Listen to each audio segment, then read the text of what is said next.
Bonsoir et bonjour chers téléspectateurs, nous sommes très contents de vous avoir nombreux ce soir. Nous sommes le 29 octobre 2020. C'est une journée, ou bien c'est un jour, n'est-ce pas, très spécial pour nous les Congolais. Les Congolais, n'est-ce pas, d'où nous sommes, peu importe les lieux où nous sommes, n'est-ce pas, que nous soyons au pays, ici en RDC, que nous soyons dans la diaspora, nous sommes concernés par cette émission. C'est une émission spéciale. Appelez-moi Frédéric Bigou Kayabou. RDC Nouveau Départ, c'est notre chaîne. Nous sommes également sur la page Facebook. Merci beaucoup pour la confiance. Merci de vous abonner, de partager cette émission. C'est très important, n'est-ce pas, à suivre parce qu'il y a des révélations, il y a des informations très importantes, très capitales, n'est-ce pas, dont nous allons nous souvenir. Et ceux-là qui n'étaient pas nés, n'est-ce pas, pendant cette époque, ce serait une occasion pour eux aussi d'apprendre l'histoire. Et j'en profite, n'est-ce pas, pour paraphraser l'adage de M. Foucault. M. Foucault, qui est journaliste de la RFI, il dit souvent que nul n'a le droit d'effacer une page de l'histoire d'un peuple, car un peuple sans histoire, c'est un monde sans âme. Et donc, nous avons le droit de rentrer dans le passé, nous avons le droit de parler de notre histoire, parce que chaque peuple a son histoire. Et nous, les Congolais, notre histoire, elle est vaste, mais nous devons parler de quelques faits, n'est-ce pas, qui nous ont affecté beaucoup plus. Et là, j'ai fait allusion à la guerre d'agression de 1996, connue sous le nom de la guerre de AFDEL. Merci beaucoup de nous suivre. Merci beaucoup de nous suivre. Nous ne sommes pas seuls, nous aurons notre invité spécial, le professeur Ambroise Boulambo, qui a d'ailleurs fait une publication. Il a fait une publication dans le cadre, n'est-ce pas, c'est une publication, un ouvrage intitulé Mourir au Kivu, du génocide Tutsi au massacre dans l'est du Congo RDC. C'est un ouvrage paru aux éditions L'Harmattan. Merci beaucoup. Mais nous allons commencer par faire une petite présentation des faits. Deuxièmement, notre intervenant, n'est-ce pas, le professeur Ambroise, il va répondre aux questions. Et enfin, nous allons faire l'analyse. Par rapport aux faits, qu'est-ce qu'il faut retenir? Comme il était devenu, n'est-ce pas, moins utile aux yeux des Occidentaux, les Américains, les Anglo-Saxons, les Américains, les Belges, les Britanniques et les Australiens. Le maréchal Mobutu, n'est-ce pas, il fut venu après la guerre froide. Il lui fallut, n'est-ce pas, pour les Occidentaux, une autre occasion pour se trouver un autre leader pour contrôler la région des Grands Lacs. Et c'est dans ce contexte-là, tout est parti avec les génocides rwandais en 1993,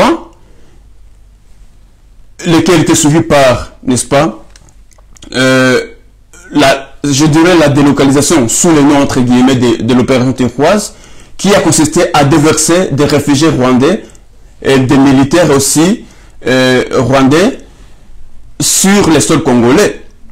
C'est la violation même du droit international. Après cela, n'est-ce pas, en 1996, l'ex-Zaïre, devenu la République démocratique du Congo, sera envahi par l'armée qu'on appelait l'Alliance des forces démocratiques pour la libération du Congo. Pourtant, c'était une guerre d'invasion qui était camouflée sous une rébellion. Tout était faux, ce n'était pas une rébellion, mais c'était une guerre d'invasion. C'est ainsi que le 25 octobre 1996, la ville d'Uvira, à l'époque une cité, va tomber entre les mains des rebelles, des Rwandais et des forces étrangères, n'est-ce pas? 4 jours plus tard, soit le 29, la ville de Bukavu va aussi tomber entre les mains des mêmes rebelles. Qu'est-ce qui va se passer? Au-delà du fait qu'il y avait beaucoup de morts, il y avait beaucoup de crimes, il y avait des pillages, il y avait des assassinats ciblés, des intellectuels étaient assassinés, comme c'était une guerre qui avait des visées expansionnistes, mais aussi qui avait des ambitions purement économiques.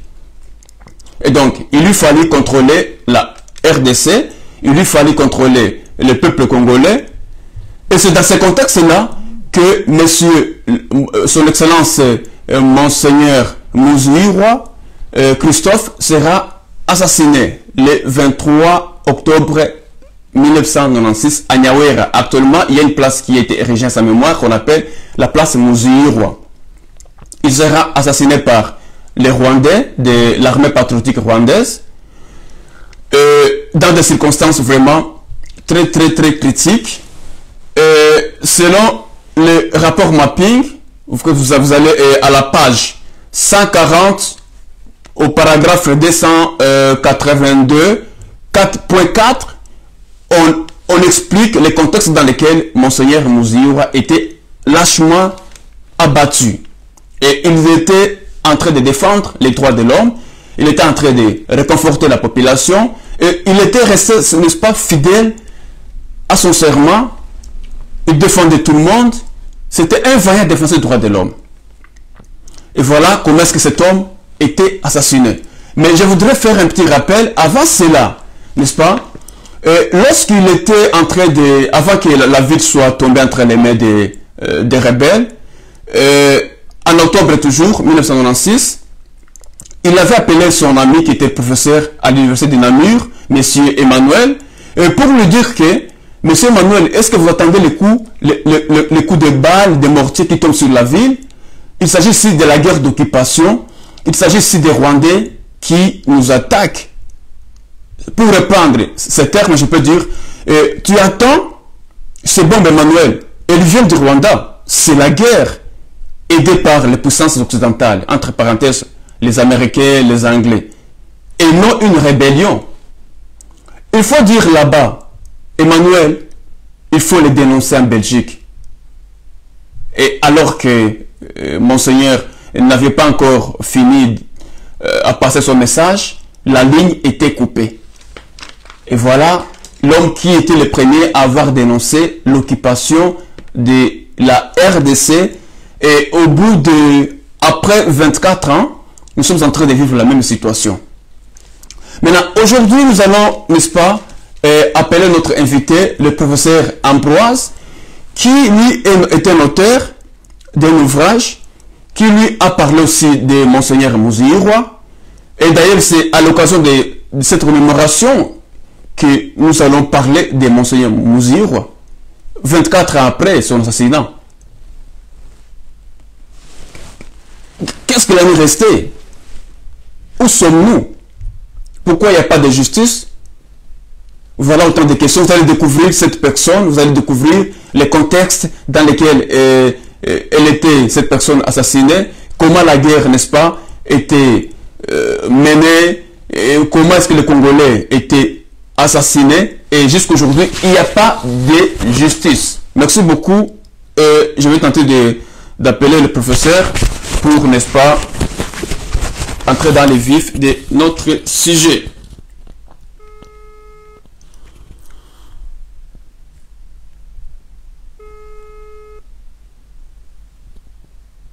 Nous sommes en train d'appeler le professeur Ambroise qui va nous parler, nous faire des témoignages. Bonsoir, professeur. Oui, bonsoir, Eric. Nous sommes très contents de vous avoir une fois de plus dans notre émission. Comme d'habitude, vous êtes un habitué à notre émission. Nous sur la page Facebook, mais aussi la chaîne YouTube RDC Nouveau Départ. RDC Nouveau Départ, c'est une chaîne, n'est-ce pas, qui est indépendante, qui parle des questions de droit, des questions de justice, des questions de la paix, mais également de développement. Nous nous basons sur le respect de l'opinion des uns des autres, parce que toute personne a le droit à la parole, la liberté d'opinion, d'expression, de pensée, n'est-ce pas, étant garantie par les articles 23 et 24 de la Constitution, mais également par les articles 18 et 19 de la Déclaration universelle des droits de l'homme de 1948, toute personne peut s'exprimer comme elle attend. Et c'est dans ce contexte-là, ce soir, nous allons aussi vous donner cette audience, n'est-ce pas, pour vous exprimer par rapport à notre thématique. Merci beaucoup. Vous pouvez vous présenter brièvement qui êtes-vous et que faites-vous? Bonjour, Maître Frédéric. Je suis Ambroise Boulambo. Je suis professeur à la faculté de droit de l'Université catholique du Congo à Kinshasa. Mais aussi à l'université de... Oui, ça suffit, on peut me trouver là facilement. Merci beaucoup. Aujourd'hui, nous sommes en train de parler de l'émission spéciale réservée à la mémoire de Monseigneur Muziirwa. Nous l'avons déjà dit dans notre introduction, c'est l'archevêque de Bukavu qui a été lâchement assassiné par l'armée patriotique rwandaise lors de son entrée à Bukavu le 29 octobre 1996, comme aujourd'hui. Nous sommes le 29 octobre 2020, donc 4 ans après. Maintenant, on voudrait savoir pourquoi devons-nous commémorer la mort de Monseigneur Muziirwa, Christophe? La commémoration, ça c'est le droit, c'est un droit fondamental, le droit de mémoire. Le droit de mémoire s'explique par plusieurs raisons. D'abord, c'est que le crime n'a jamais été jugé. Et généralement, lorsqu'on commet un tel crime, on a besoin les survivants puissent se faire le deuil. On a besoin aussi d'avoir une dévotion filiale, nous les survivants, envers notre ancêtre, Monseigneur Christophe Muziirwa. Donc si on l'oublie avec, nous sommes des Bantous, avec notre philosophie Bantou, lui il est auprès du Père. Donc si on l'oublie, nous allons perdre notre défenseur auprès de notre Dieu. Et nous risquons d'avoir des conséquences néfastes sur notre vie, nous sur terre, puisque pour nous les morts ne sont pas morts. Lui, il a seulement changé de domicile, il est allé vers le Père, et dans la famille Bantou, il y a la famille est composée de vivants, des enfants à naître et des personnes qui sont décédées. Donc nous sommes en union permanente, et cette union-là, nous devons l'entretenir à tout moment. C'est la raison pour laquelle nous devons commémorer. Et seulement lorsque on aura jugé,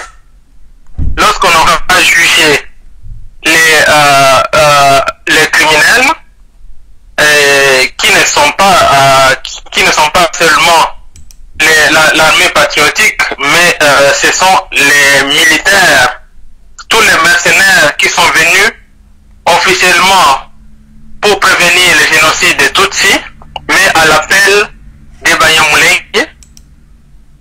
Et donc, lorsqu'on aura jugé tous ces gens-là, à ce moment-là, selon notre tradition, nous, les Bantous, on pourra maintenant oublier. Surtout, par exemple, la tradition, à ce moment-là, on fera ce qu'ils appellent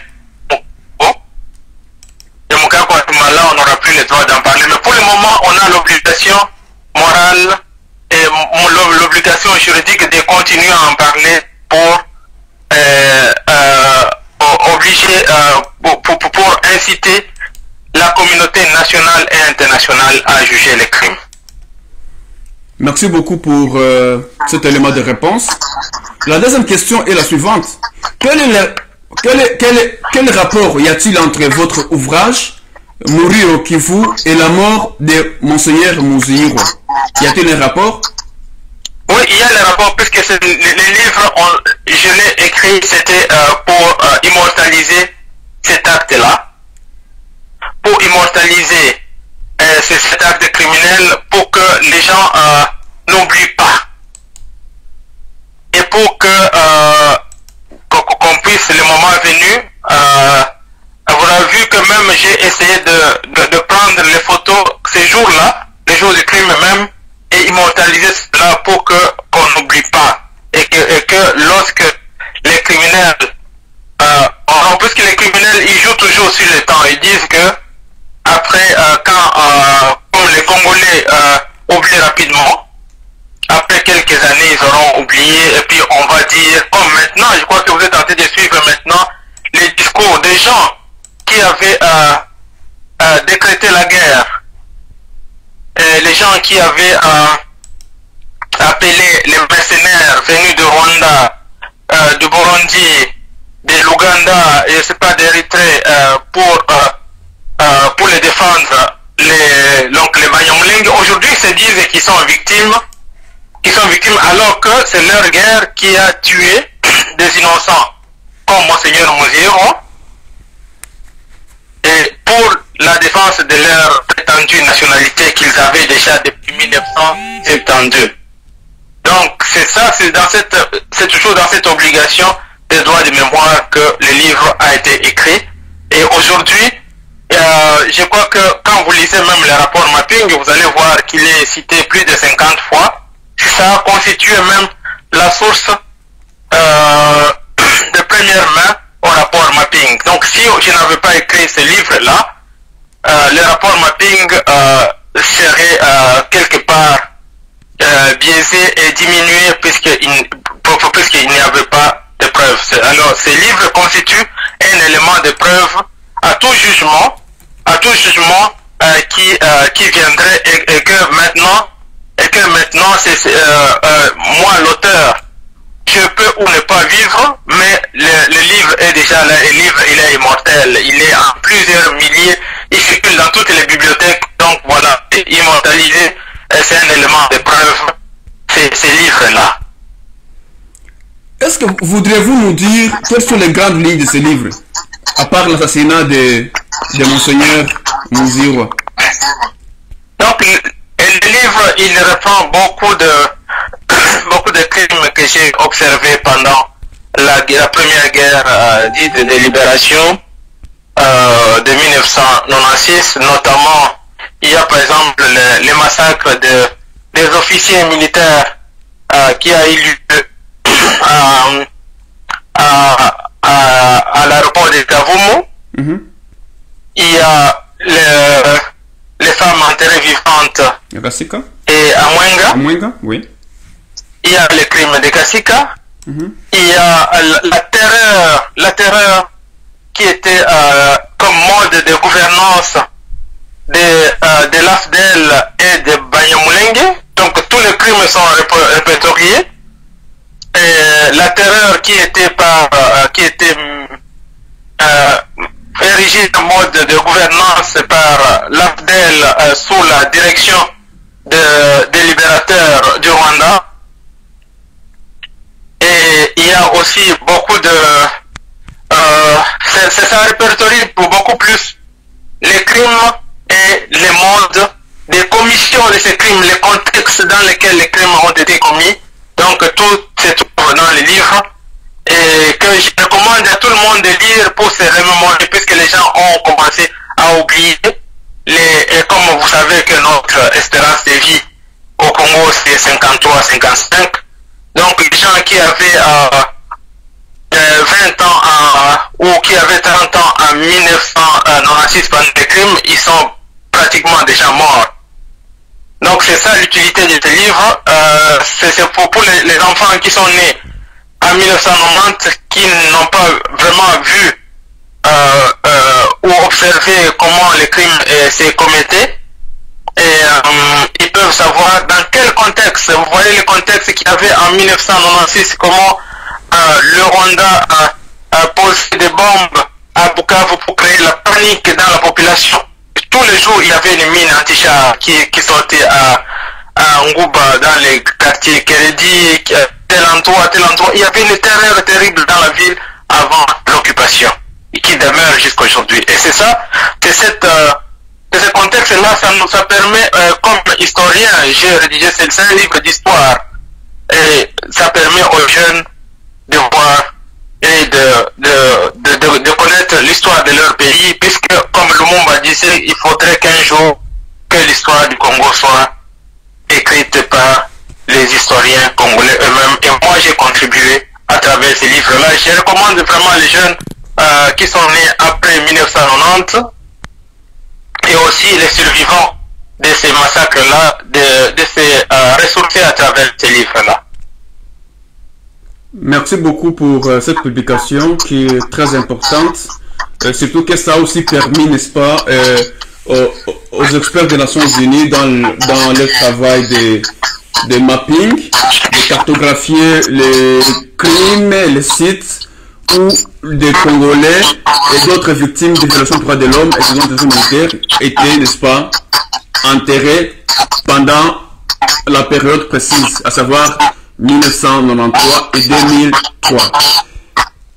Merci beaucoup. Où est-ce qu'on peut trouver cet ouvrage? Est-ce que ça se trouve sur Internet?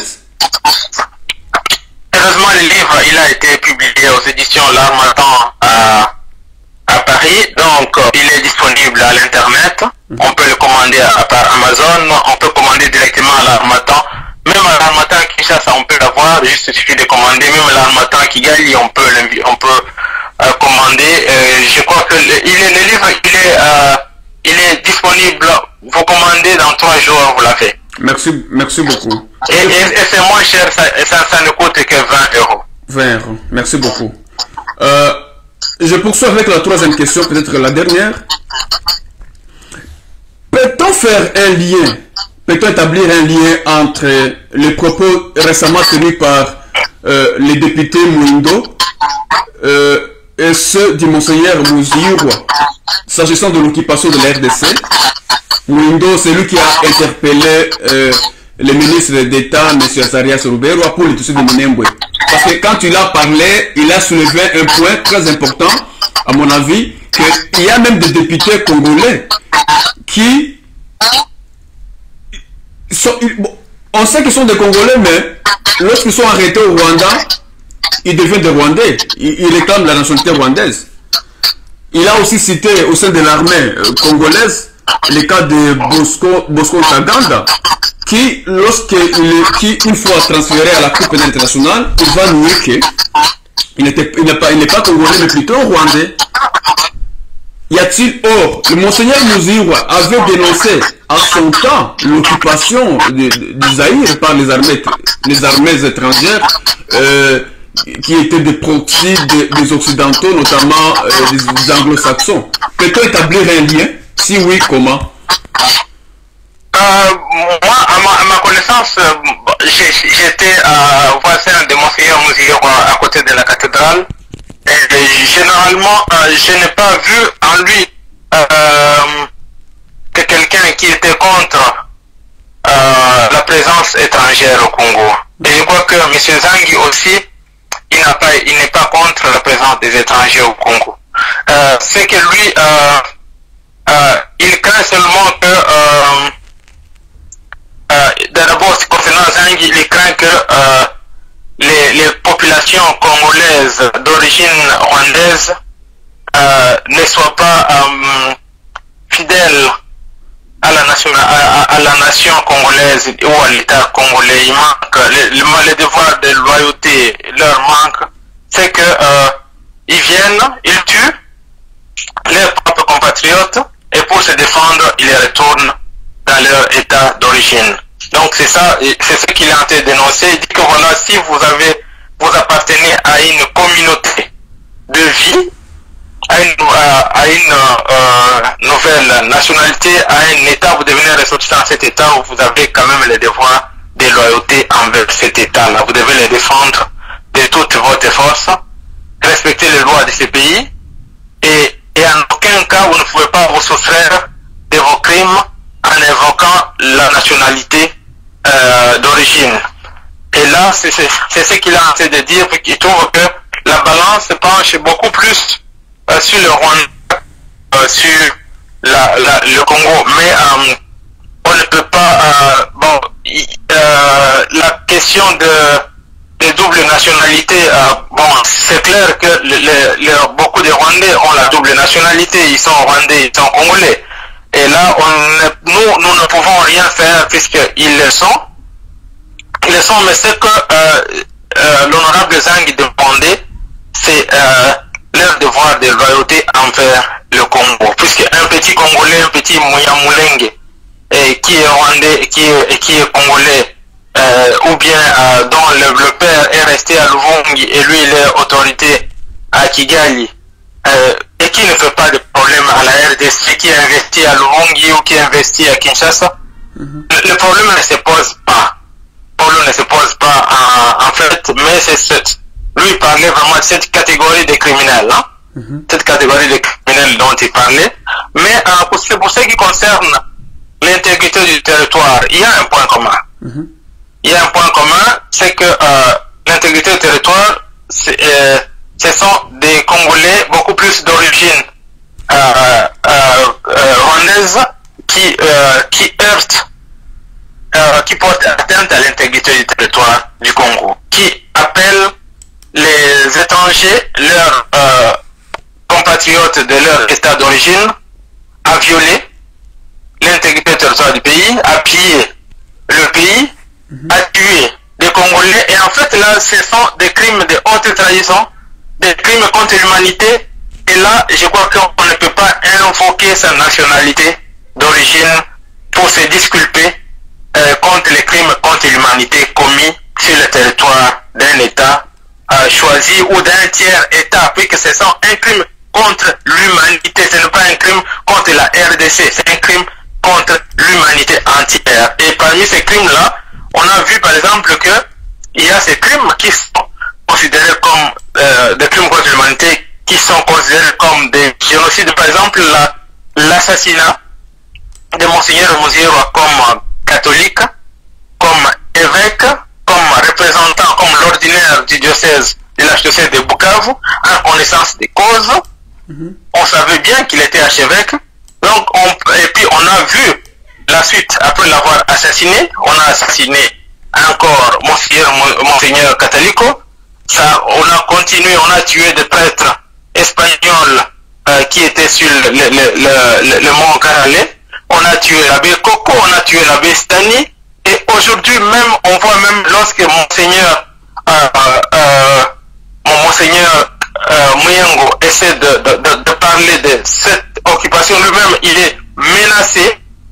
On voit l'évêque de Bunia, lorsqu'il intervient dans cette occupation, cette tentative d'occupation du terrain, lui-même est menacé de mort, et tout en sachant qu'ils sont des catholiques. Donc on voit un plan manifeste de tenter d'exterminer les catholiques au Congo. Et là, ce sont des crimes contre l'humanité qu'on appelle génocide. Et lorsqu'il y a génocide, c'est toute la communauté internationale, y compris leur état d'origine, le Rwanda, devait, lorsqu'ils arrivent, lorsqu'ils se réfugient au Rwanda, devrait, comme par exemple le général Nkunda, qui a commis des crimes contre l'humanité, le génocide, qui a violé des femmes sur la route entre Bukavu et Goma, à Katana, par-ci par-là, nous avons des listes, nous avons des témoignages énormes.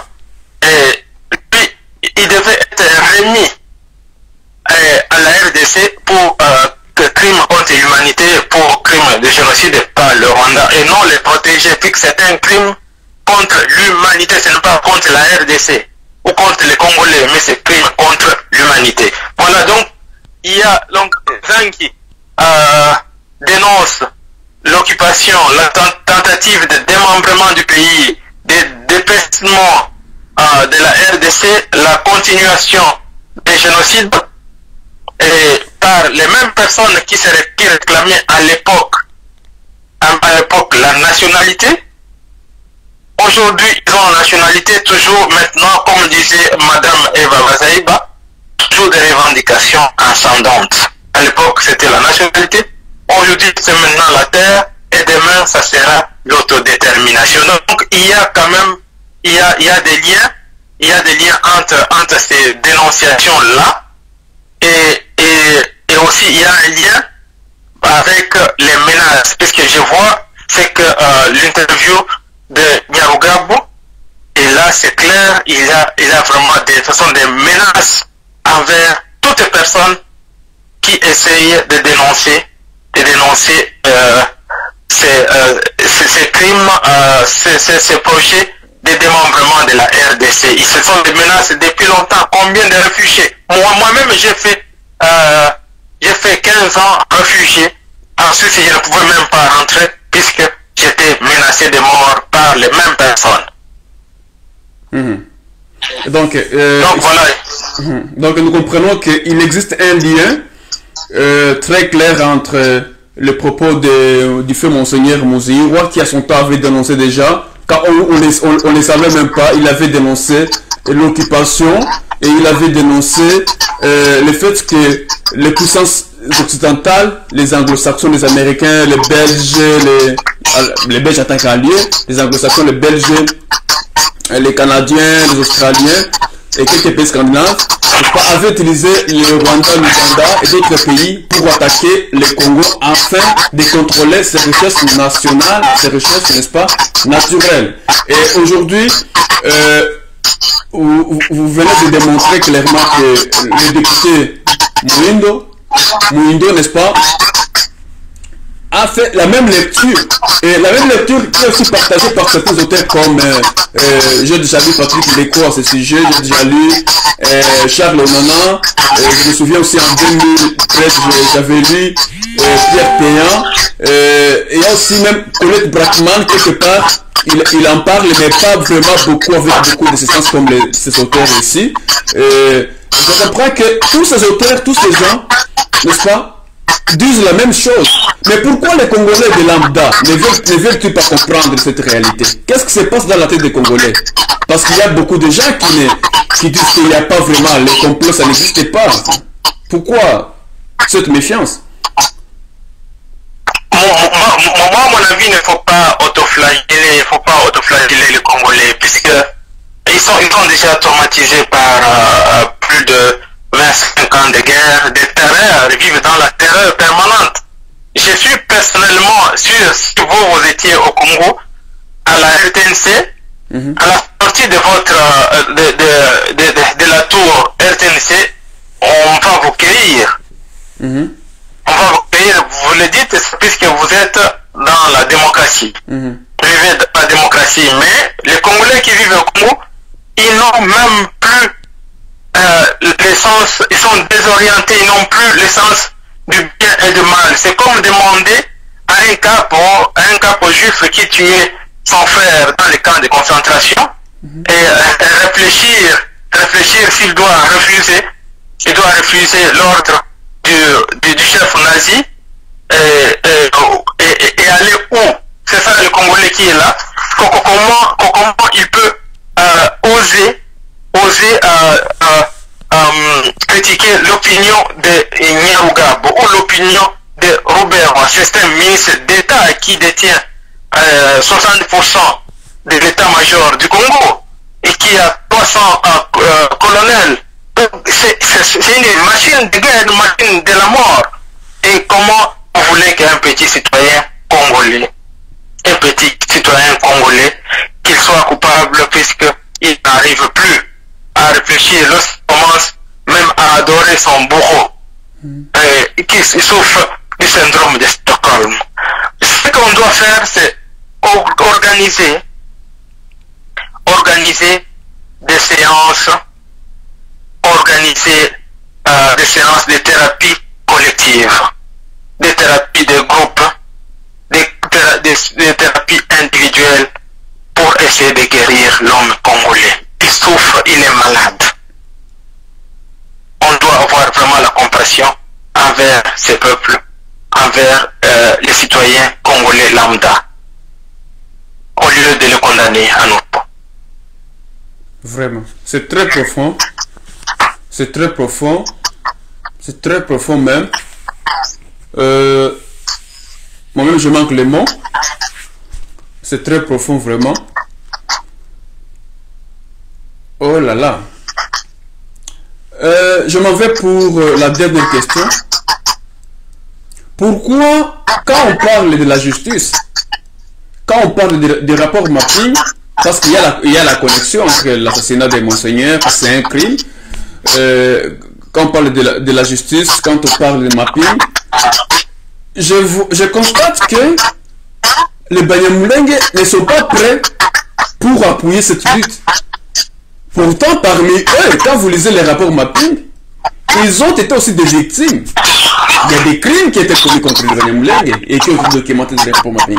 Mais pourquoi ne sont-ils pas aussi intéressés de cette question que les autres tribus? Bon, à mon avis, les Banyamulenge, ils sont comme, je le comprends en partie, puisque lorsque la guerre a commencé, d'abord pour commencer par la guerre FPR, les Banyamulenge ont donné leurs enfants pour aller à la formation à Kampala, en Ouganda, pour combattre au Rwanda contre le régime d'Abiyarimana. Donc, ils sont FPR. Après cela, les Banyamulenge ont été, eux-mêmes, ils ont été à la base de la guerre de 1996. Ils ont justifié, ils ont donné les prétextes sous motif de revendication de leur nationalité. Ils ont donné le prétexte à Kagame pour envahir le Congo. Ils ont demandé l'aide à Kagame, leur frère, pour envahir et tuer les Congolais. Donc, aujourd'hui, selon leur calcul, ils se comportent comme les nazis allemands. Vous voyez, comme les Allemands étaient majoritairement des nazis, ils ne pouvaient pas demander, l'Allemagne ne pouvait pas demander le tribunal de Nuremberg. Alors qu'il y avait beaucoup d'Allemands qui n'étaient pas des nazis ou actifs dans la Bundeswehr, mais dans l'armée fédérale. Mais c'était difficile de demander au gouvernement allemand, à Adenauer, de créer le tribunal de Nuremberg. Il fallait que ce soit les tierces personnes. Depuis qu'ils se voyaient eux-mêmes coupables d'avoir élu Hitler, d'avoir adhéré à son parti, comme les Banyamulenge, majoritairement, ils ont adhéré au FPR, ils ont soutenu les FPR, ils ont adhéré à l'AFDEL. On le voyait même après la victoire, après la chute de Bukavu et de Goma, ils devenaient, même les Banyamulenge les plus gentils, ils devenaient occupants. Il a occupé des maisons à Bukavu, dans le centre-ville. Ils ont occupé, ils ont pillé des maisons, ils ont pillé des voitures, des véhicules. Donc tout le monde devenait affamé. Alors aujourd'hui, ils pensent que si ils soutiennent ça, on va les rappeler qu'ils étaient à l'origine de tous les crimes commis. Et là, je pense que c'est une erreur de leur part aussi, puisque parmi eux, il y a des Banyamulenge qui sont totalement innocents des crimes commis par la communauté. Bien que ça s'est passé dans les réunions, ils ont tenu des réunions, mais il y a des gens, parce que même si on tient des réunions, on ne peut pas avoir l'unanimité dans la réunion, comme honorable Zang disait qu'il y a 10 000 ou 9 000 habitants à Minembwe, on ne peut pas dire que les 9 000, on les a réunis tous et dit voilà, maintenant nous commençons la guerre. Donc c'est une erreur. À mon avis, je leur ai demandé chaque fois qu'il y a manifestation qu'ils nous montrent un signe qu'eux aussi ils sont intéressés par la justice, qu'ils manifestent, que nous tous nous puissions soutenir les rapports mapping, que nous puissions soutenir le combat que mène le Dr Mukwege au lieu de l'attaquer, pour que la justice puisse partager les gens, que la justice puisse réparer, puisse crever l'abcès, et après avoir crevé l'abcès, on soigne la plaie avec l'antibiotique et on répare sur de nouvelles bases. Merci beaucoup. Pour repartir sur de nouvelles bases, ce que nous appelons la RDC Nouveau Départ. D'ailleurs, c'est le nom de notre émission, de notre chaîne YouTube et page Facebook.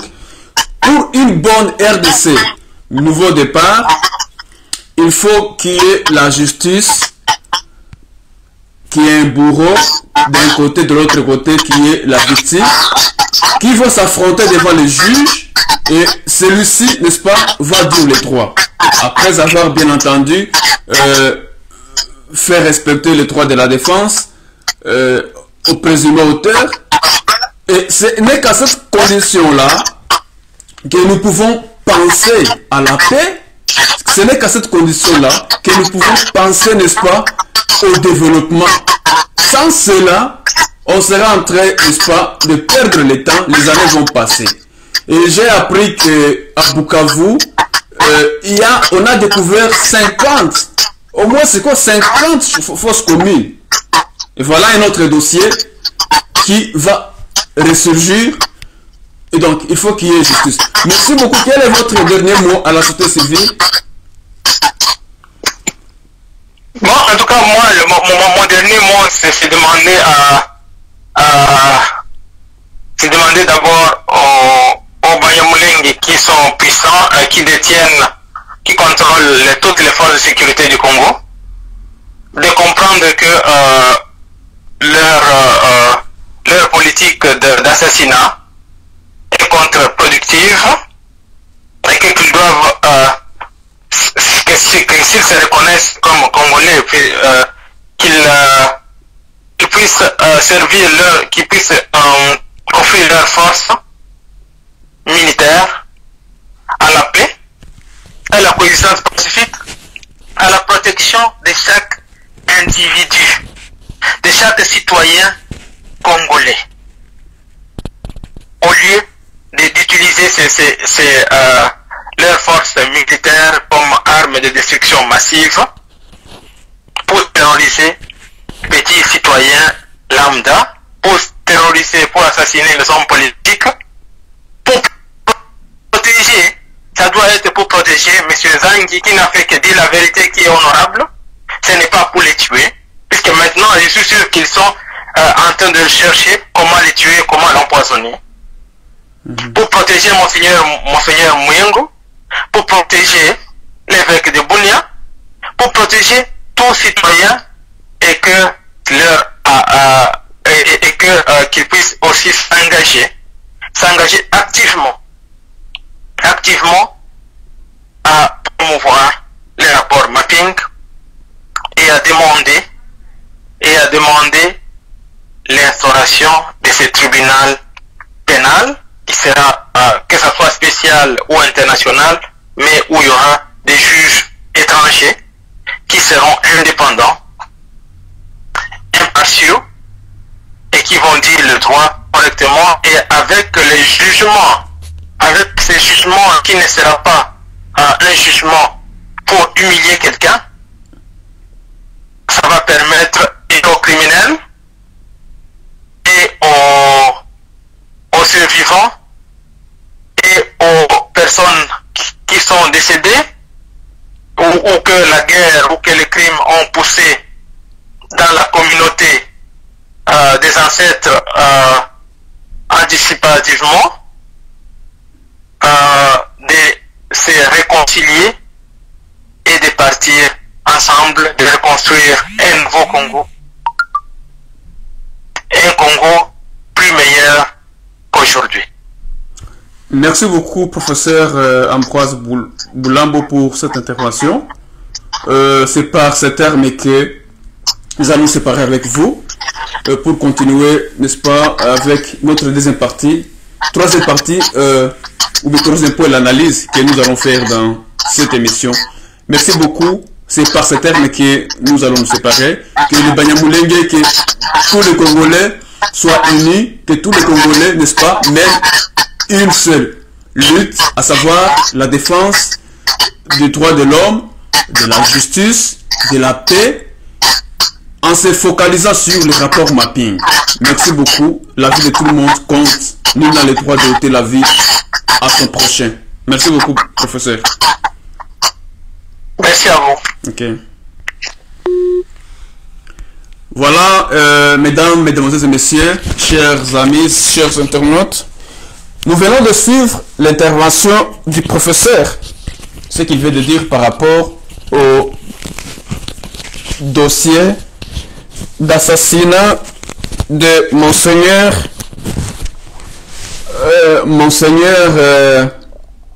Muzirwa Christophe. 24 ans après, il n'y a pas de justice. Et je l'ai dit dans mon introduction, qu'à cette occasion, plusieurs autres personnes, des civils par ailleurs, étaient assassinés, tués. Des civils, n'est-ce pas, étaient même poursuivis, même jusque dans leur maison. Et donc, ça c'est une situation qui nécessite la justice. Nous avons cité à cet effet le paragraphe 282, nous sommes à la page 140 du rapport mapping. Donc là, on décrit les circonstances dans lesquelles Monseigneur Muzirwa était assassiné. Et nous le rappelons toujours qu'il fut, c'est pas le premier, mais en tout cas, parmi ceux-là qui avaient dénoncé l'occupation en son temps. Je l'ai dit dans cette introduction. Maintenant, nous allons poursuivre avec la deuxième partie, ou bien le troisième point de notre émission, analyse. Quand vous essayez d'analyser, de faire une observation, je prends l'Église catholique, son engagement, qui est à saluer, depuis l'assassinat de Monseigneur Muzirwa jusqu'à aujourd'hui, vous allez constater que les prêtres catholiques se sont toujours impliqués, et je dirais de manière, généralement de manière positive, dans la cause de la République démocratique du Congo. C'est ce qui est vraiment à saluer. Après lui, il y a Monseigneur Kataliko et Charles Mboga, qui eux aussi avaient subi le même sort, parce qu'eux aussi défendaient les droits de l'homme, ils défendaient la justice, ils défendaient des valeurs universelles, des valeurs humaines. Il y a aussi, je dirais, après, du côté de l'église chrétienne au Congo, l'ECC, nous pouvons citer aussi l'évêque Efoko, qui lui aussi avait dénoncé sous Kabila, sous Joseph Kabila, il avait dénoncé l'occupation, le plan de la balkanisation, ce qui est très important. Pourquoi pas d'autres pasteurs? C'est bon de prier Dieu, c'est bon de prêcher des miracles, mais c'est aussi bon, n'est-ce pas, de réveiller la conscience des citoyens. Ce n'est pas nous qui l'avons dit. Monseigneur l'a dit à son temps, 24 ans après, s'il était encore en vie. Et qui pouvait, n'est-ce pas, contredire ce qu'il a dit? Qui pouvait contredire ce qu'il avait dit à son temps? Personne ne pensait pas que c'était une guerre d'occupation. En fouillant, on ne savait même pas. Nous sommes des survivants de ces guerres. Mais aujourd'hui, les faits tels que présentés, n'est-ce pas, ça dénote que le pays est sous occupation. Et même le débat s'était invité au Parlement, à l'Assemblée nationale, dans le dossier de Minembwe. Et donc un député qui cite même des collègues députés sous, je crois, la deuxième législature. Il poursuit en citant un officier qui était un général au Congo, mais pourtant un lieutenant au Rwanda. Ce sont des preuves, des éléments de preuve qui prouvent que, à son temps, Monseigneur Muzirwa avait raison. Et aujourd'hui, nous sommes en train de confirmer cela. Sans citer les auteurs étrangers, même congolais, qui ont eu aussi à relever ces faits-là. J'ai déjà lu, personnellement, j'ai déjà lu Charles Onana, que j'aime beaucoup, de par ses analyses, qui sont fondées sur des faits réels, des documents secrets, des documents déclassifiés, des notes techniques, pas sur des rumeurs. Il fait des recherches qui lui prennent même 20 ans, 10, 20 ans. J'ai déjà lu Pierre Payan, j'ai déjà lu Patrick Mbeko, et maintenant je suis en train de lire aussi Madame Judy Revers pour comprendre. Et si vous lisez tous ces auteurs-là, vous allez constater ils ont le point commun. Ils vont vous démontrer que la guerre, la situation telle qu'elle est vécue actuellement en RDC était bel et bien préparée. Tout était parti du génocide de Rwanda pour créer un prétexte d'envahir le Congo. Et pour justifier cela, il faut maintenant piller les ressources. On le dit toujours, des pillages des ressources naturelles de la RDC, des crimes qui étaient commis par des forces étrangères contre des Congolais.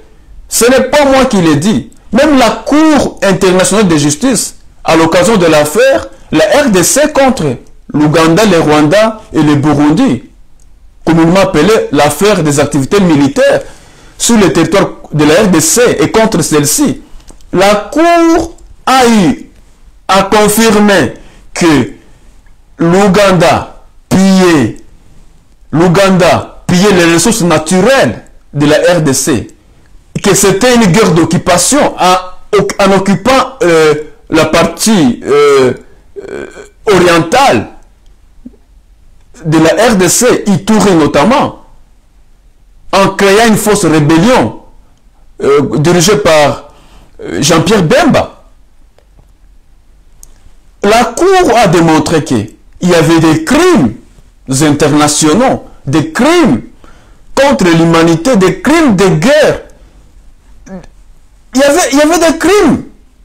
Il y avait des violations des droits de l'homme, des droits internationaux humanitaires qui étaient commises par l'armée ougandaise sur le territoire congolais et contre des Congolais. Ce n'est pas moi qui l'ai dit.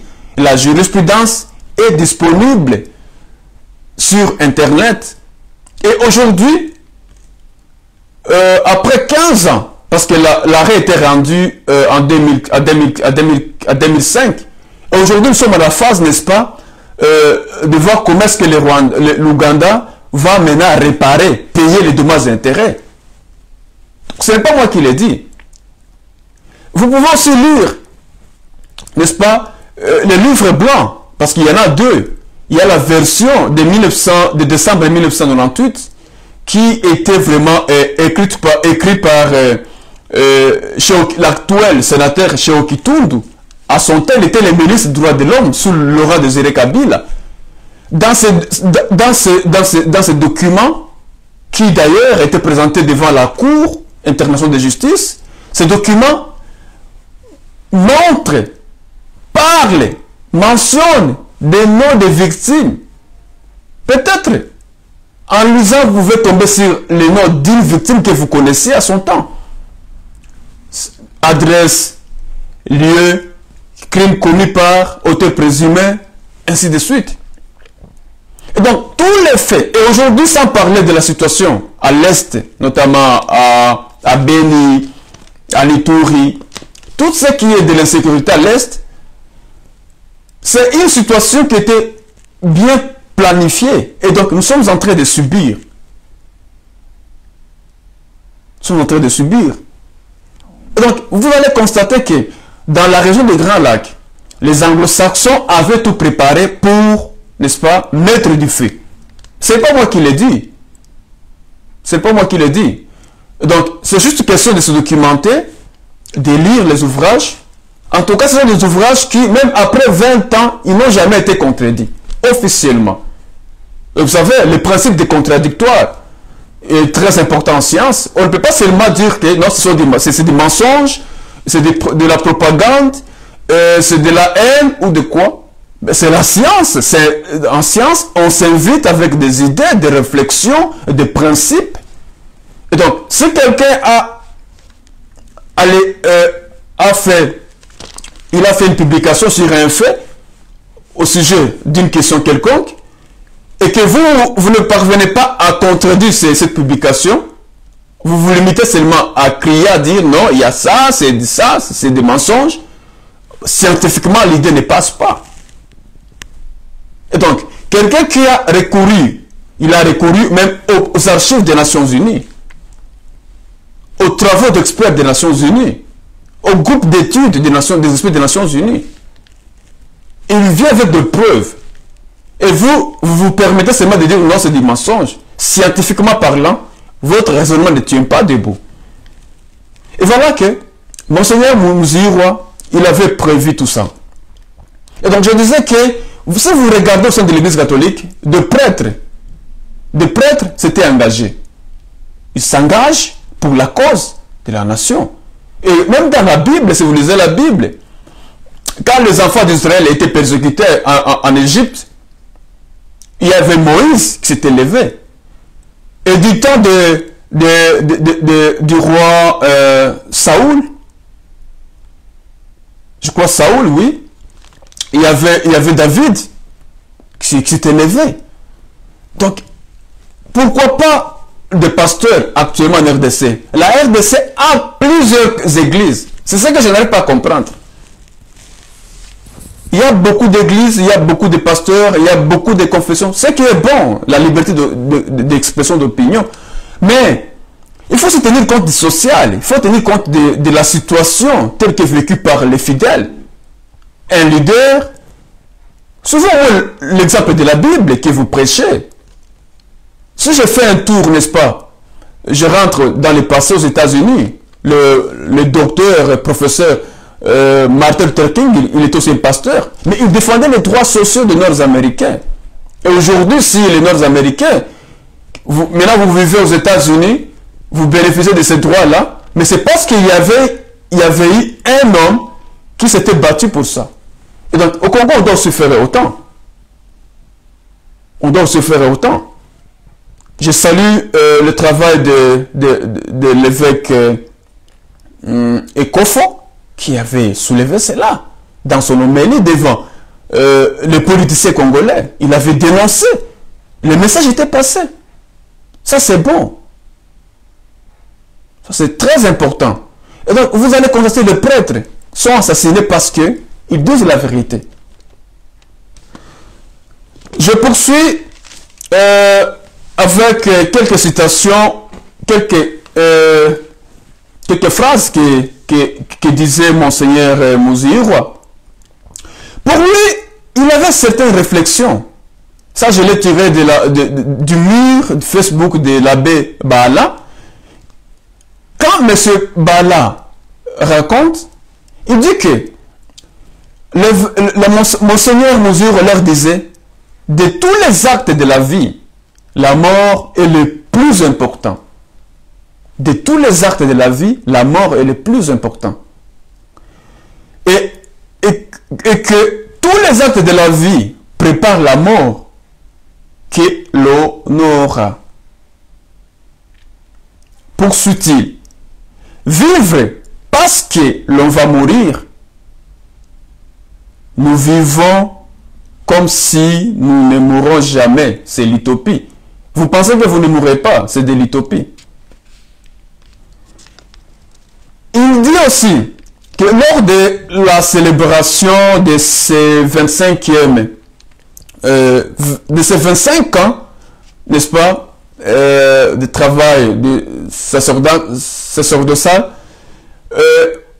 Monseigneur Mouzirwa souhaitait mourir dans les champs du Seigneur, ça veut dire au travail.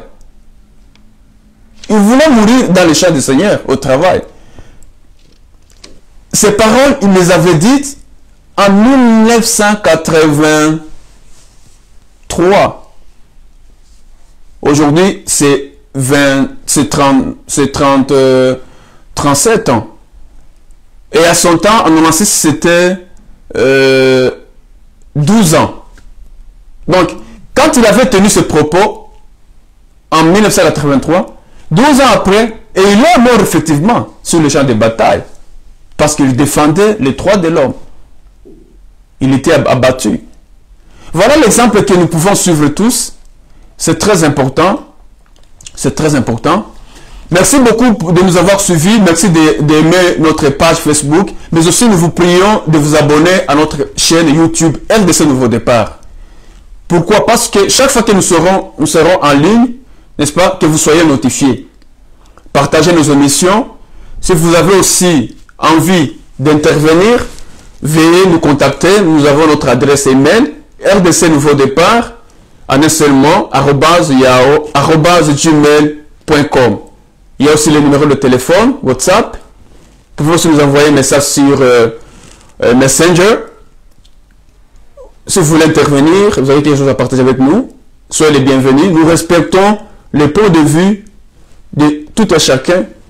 Ce que nous vous disons, ce n'est pas une parole d'évangile, C'est ce que nous pensons, ce que nous savons par rapport à ce que nous avons vécu, par rapport à ce que nous avons lu, par rapport à ce que nous avons entendu et par rapport aux témoignages que nous avons recueillis auprès des personnes très importantes, auprès des témoins. C'est très important. Merci beaucoup de vous abonner à notre chaîne YouTube. Nous ne sommes pas ici pour juger, nous ne sommes pas non plus ici pour critiquer, mais nous sommes ici pour promouvoir des valeurs, à savoir la justice, la paix et le développement. Pour vivre ensemble, pour vivre en paix et pour espérer un développement dans notre communauté, nous devons d'abord nous parler tout en nous regardant dans les yeux, face à face. Et cela va se passer à travers la justice. Et voilà pourquoi, après les accords de Sun City, après toutes les guerres qu'a connues la RDC, malgré des sessions de formation, malgré des dialogues, malgré des séminaires sur la paix, il y a toujours pas la paix. C'est parce que on a sauté une étape très importante, à savoir la justice. Et j'ai compris que beaucoup de gens ont beaucoup à dire. Et je me suis réalisé quand j'ai vu sur Facebook, à l'occasion de la commémoration de la prise de l'évasion du Zaïre et Zaïre par l'AFDEL et alliés, c'est tout le monde qui commence à raconter l'histoire. C'était comme ça, il y avait ceci, il y avait cela. Ça veut dire que les Congolais ont besoin de s'exprimer, mais ils ne parviennent pas à s'exprimer. Ils n'ont pas cet auditoire-là où ils peuvent s'exprimer. Et donc, ils continuent à souffrir. Les gens peuvent faire semblant de se regarder, de se saluer, mais dans l'entretemps, à l'intérieur, ça brûle. Donc, il faut chercher à tout prix à, comment dire, à guérir complètement ces plaies. Il faut trouver cet abcès. Et quelle est la voie? C'est la justice. Et au niveau de la justice, toute personne est présumée innocente. Maintenant, d'une part, la victime, de l'autre part, les présumés coupables, n'est-ce pas?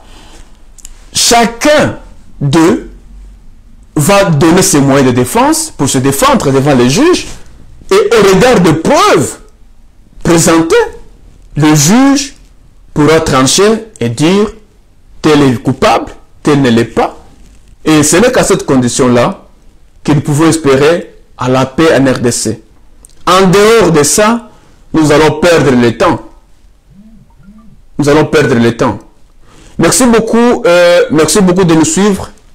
Merci beaucoup, docteur Junior. Merci beaucoup, cher papy. Merci, monsieur Piquet. Nous allons maître Piquet. Merci à tout le monde qui, n'est-ce pas, qui a voulu, n'est-ce pas, être avec nous. Partagez nos émissions. S'il vous plaît, n'oubliez pas de vous abonner à notre chaîne YouTube RDC Nouveau Départ. Nous parlons des questions des droits de l'homme, questions de la paix et de la justice. Et aussi du développement. Merci beaucoup, bonsoir et à plus tard.